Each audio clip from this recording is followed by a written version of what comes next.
11. Do you want a vegetarian world? One of the amazing facts about our time is that so many people are determined to control the rest of us and to compel us to live exactly as they do. We have an animal rights movement today which is determined to protect all meat animals and assert their rights for them. Before you write this movement off as too far out to be worth talking about, let me tell you that it is holding well-attended regional planning conferences. In early summer, the animal rights movement was able to get Representative Ronald Mottl, an Ohio Democrat, to introduce a bill to study the question of animal rights and husbandry practices. A substantial number of letters requesting action on the bill reached the House Agricultural Subcommittee. Alex Hirschat, a leader in the animal rights movement and a vegetarian, defined the aim of the movement as the training and mobilizing of people to effect social change. He said, "The animal rights movement is a natural extension of other movements, civil rights, anti-war sentiment."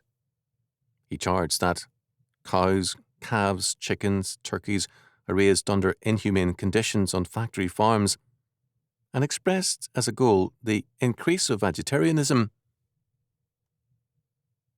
At one conference, an attendee declared, "A non-violent world has its roots in a non-violent diet."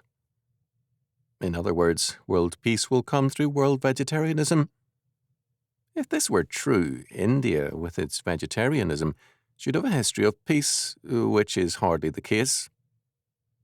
More important, what we have here is an effort to move towards regulations and controls which would coerce us all into vegetarianism. The procedure is first to create a national opinion that animal raising and slaughtering processes are cruel and disgraceful and should therefore be controlled. Second, the controls would lead to higher prices on meat to push more and more of us into involuntary vegetarianism.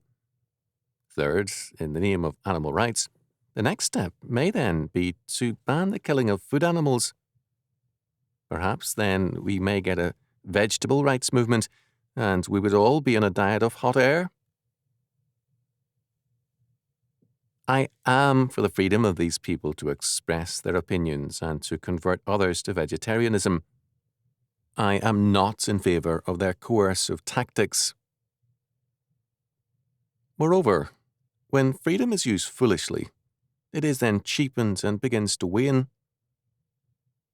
Freedom requires responsibility to survive, not foolishness.